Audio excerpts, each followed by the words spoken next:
La presse madrilène assassine Kylian Mbappé. Auteur d'une nouvelle mauvaise prestation avec le Real Madrid, Kylian Mbappé prend encore très cher dans les médias madrilènes ce jeudi. Morceau choisi. Mbappé rate son pénalty face à l'Athletic en Liga. Logo Athletic Bilbao. C'était une belle occasion de faire taire les critiques, certes. Le week-end dernier, Kylian Mbappé avait marqué face à Retafe au Santiago Bernabéu, sans pour autant faire un superbe match, mais c'est dans les grands rendez-vous que le Bondinois est attendu. Et on le sait, le déplacement annuel à San Mamés fait toujours partie des rencontres les plus compliquées de la saison pour le Real Madrid, surtout face à un Athletic très costaud cette saison. Comme face à l'AC Milan, face au FC Barcelone ou face à Liverpool, Kylian Mbappé n'a pas été au niveau et a même manqué un nouveau penalty. Plutôt bienveillante lors des premières semaines un peu compliquées du français, la presse de la capitale espagnole a perdu patience depuis un petit moment et délivre encore de lourdes critiques ce matin. Le Mbappé que le Real Madrid pensait avoir recruté aurait déjà marqué 30 buts, mais ce Mbappé n'arrive à rien, explique Marca dans un de ses nombreux articles post-match. Difficile d'expliquer comment un joueur capable de marquer 3 pénaltys contre l'Argentine en finale de Coupe du Monde tire maintenant avec autant de doutes, ajoute le média dans un autre article. Dans une colonne d'opinion très à charge, l'ancien du PSG n'est pas épargné. Dans le foot d'élite, on ne se rappelle pas d'un écroulement comme celui de Mbappé au Real Madrid. Une dinde, le jour de Thanksgiving, a plus de confiance que Kylian Mbappé. Il ne dribble personne, il ne trouve pas sa place. Il n'y a pas moyen de voir ne serait-ce que des miettes du Mbappé version PSG. Les médias madrilènes ne mâchent plus leurs mots. L'autre gros journal pro-Madrid, AS, livre aussi des analyses terribles pour l'international tricolore. Le début de l'ère Mbappé au Real Madrid est un cycle interminable, des buts hors jeu, des occasions évidentes qui terminent sur le gardien adverse et même une de ses armes, les pénaltys, des rails, explique le média, rajoutant qu'il a été le joueur titulaire du Real Madrid ayant touché le moins de ballons, hier à Bilbao, 44 interventions. Mbappé, ça commence à devenir un film d'horreur. Après une heure dans la tourmente à San Mamés, sans rien proposer, le match lui a donné une opportunité de se refaire comme à Liverpool, mais il s'est encore raté, lit-on dans un autre papier du média. Le Real Madrid doit-il mettre Kylian Mbappé sur le banc? Le match de Mbappé est lamentable. Et pas seulement à cause du penalty. Il aurait pu rater et faire un bon match. Mais son niveau a même été en dessous de celui de son équipe, ce qui est déjà difficile. Il n'y arrive pas à gauche, dans l'axe, nulle part, s'est emporté le journaliste vedette de la Cadena Ser Manu Carreño. Son match est marqué par l'impuissance. C'est un conte de fées de l'imaginer faire le pressing. La manière dont il tire le penalty, c'est celle d'un joueur qui se chie dessus, mais qui a l'obligation de le tirer, a lancé son collègue Antonio Romero. Et on pourrait encore écrire un livre avec toutes les critiques qui s'abattent sur le français tant elles sont nombreuses, les excuses de Fede Valverde. L'Uruguayen a perdu le ballon qui a abouti au but victorieux de l'Athletic contre le Real Madrid. Fede Valverde a été malgré lui l'un des protagonistes de la défaite du Real Madrid contre l'Athletic Club, 2-1, à San Mamés. L'Uruguayen a perdu le ballon qui a abouti au but de Guruzeta qui a donné la victoire à l'équipe basque.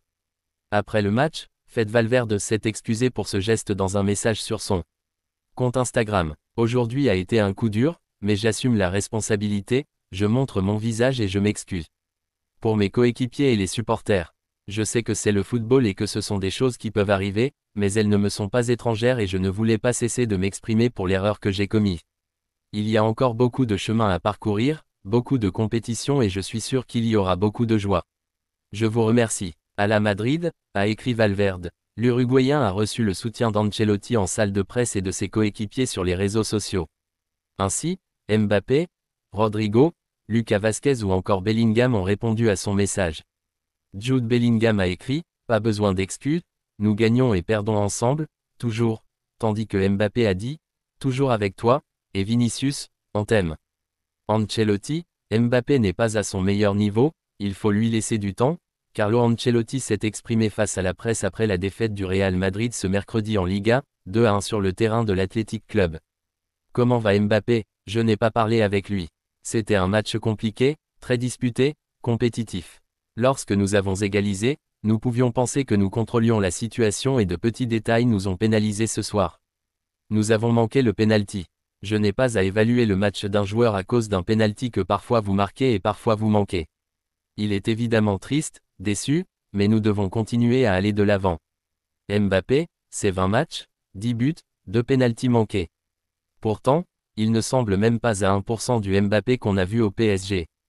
Il est bien plus qu'à 1%. Il n'est pas à son meilleur niveau, mais il faut lui laisser le temps de s'adapter. Il a marqué 10 buts et il travaille pour faire mieux. Meilleur dribbleur, Yamal retrouve son trône devant Vinicius. Meilleur dribbleur, Yamal retrouve son trône devant Vinicius. L'ailier du FC Barcelone Lamine Yamal, qui n'a que 17 ans, continue d'éblouir le monde du football avec ses performances exceptionnelles. Lors du match contre Majorque, Lamine Yamal a réussi à dribbler 5 fois sur cette tentative, portant son total à 40 dribbles réussis depuis le début de la saison et le plaçant en tête des meilleurs dribbleurs de la Liga, devant Vinicius Junior, 38. Le jeune ailier a non seulement brillé par sa capacité à dribbler, mais a également démontré son flair créatif avec une superbe passe décisive qui a contribué à la victoire écrasante du Barça 1-5. Sa maîtrise du ballon et sa vision du jeu laissent présager un avenir prometteur. Un avenir radieux pour le Barça. Les supporters du FC Barcelone peuvent nourrir de grands espoirs grâce à l'émergence de Lamine Yamal. Son talent et sa détermination sur le terrain ne sont pas seulement des atouts pour l'équipe, mais aussi une source d'inspiration pour les jeunes footballeurs et les fans. En devenant le meilleur dribbleur et passeur actuel de la Liga, Lamine a ouvert la voie à une nouvelle ère de succès pour le club. Ensemble, les supporters et cette jeune étoile peuvent rêver d'un avenir glorieux, où chaque match est une promesse de magie sur le terrain. Ansu Fati face à un choix crucial. Ansu Fati doit prendre une décision importante concernant son avenir au FC Barcelone, après avoir passé une grande partie de la saison sur la touche en raison de blessures. Alors qu'il se prépare à revenir sur le terrain la semaine prochaine, la question de son temps de jeu devient plus pressante. Actuellement, Hansi Flick ne semble pas compter sur lui, et le FC Séville maintient un intérêt pour un prêt, espérant que cela soit financièrement viable. Ansu est conscient des enjeux et, bien qu'il n'ait pas encore montré de volonté claire de quitter le club, les discussions sur son avenir sont sur le point de reprendre. Ansu et son avenir au Barça. Pour les fans du Barça, l'éventualité d'un prêt de Fati à Séville pourrait être une bouffée d'air frais. Ce déménagement pourrait lui offrir l'opportunité de retrouver son meilleur niveau et de jouer un rôle clé dans une équipe qui a besoin de son talent. Si le joueur accepte de faire ce sacrifice temporaire, cela pourrait relancer sa carrière et renforcer les espoirs des fans de le voir briller à nouveau sous le maillot blaugrana. Les supporters voient en Ansu un talent, et cette période de transition pourrait être exactement ce dont il a besoin pour se réinventer et revenir plus fort que jamais. L'heure de faire le choix s'approche à grands pas et la décision de l'ailier catalan est attendue. Quelque chose de louche à propos d'Endrick, la grosse remise en question. Endrick, le manque de temps de jeu d'Endrick au Real Madrid fait sonner l'alarme, les choix de Carlo Ancelotti étant remis en question. Que s'est-il passé? Depuis qu'il a rejoint les Blancos, Endrick a joué seulement 60 minutes au total lors de 10 matchs de la Liga, avec une seule titularisation toutes compétitions confondues. Le manque de temps de jeu du jeune homme de 17 ans est devenu un sujet de débat, surtout après qu'il n'ait été utilisé que 2 minutes lors de la récente défaite 2-1 contre l'Athletic Club. Cela était notable étant donné que l'attaquant vedette Vinicius Junior était mis à l'écart en raison d'une blessure, ce qui aurait pu être l'occasion pour Endrick D. Quelque chose de louche à propos d'Endrick, la grosse remise en question. Endrick, le manque de temps de jeu d'Endrick au Real Madrid fait sonner l'alarme, les choix de Carlo Ancelotti étant remis en question. Endrick limité à une seule titularisation pour Madrid. A joué seulement 125 minutes cette saison. Inquiétude croissante en raison du manque de temps de jeu. Que s'est-il passé? Depuis qu'il a rejoint les Blancos, Endrick a joué seulement 60 minutes au total lors de 10 matchs de la Liga, avec une seule titularisation toutes compétitions confondues. Le manque de temps de jeu du jeune homme de 17 ans est devenu un sujet de débat, surtout après qu'il n'ait été utilisé que 2 minutes lors de la récente défaite 2-1 contre l'Athletic Club. Cela était notable étant donné que l'attaquant vedette Vinicius Junior était mis à l'écart en raison d'une blessure, ce qui aurait pu être l'occasion pour Endrick de briller. C'est eux qui a été dit. Les inquiétudes concernant le manque d'opportunités pour Endrick à Madrid deviennent de plus en plus vocales. Le commentateur Manolo Lama a suscité davantage d'intérêt en suggérant qu'il y a des problèmes au-delà des performances du joueur sur le terrain. Il y a quelque chose de louche concernant Endrick, il y a quelque chose au sujet du footballeur, a-t-il déclaré lors de l'émission El Tertulion sur Copé. Je ne fais pas référence au football. Il y a quelque chose à l'entraînement, quelque chose qui ne lui plaît pas. Je vous dis que le tir qu'il a fait, contre Retafe, n'est pas un tir libre, c'est un tir très direct, très direct. Le contexte général. Au milieu de ces difficultés à obtenir du temps de jeu, des rumeurs d'un prêt potentiel pour Endrick ont fait surface. Des rapports suggèrent que des clubs tels que Southampton et Roma surveillent de près la situation et pourraient se manifester pour l'attaquant lors du mercato de janvier. Malgré cela, le Real Madrid n'aurait aucune intention de laisser partir le jeune à ce stade de la saison. Quel avenir pour Endrick?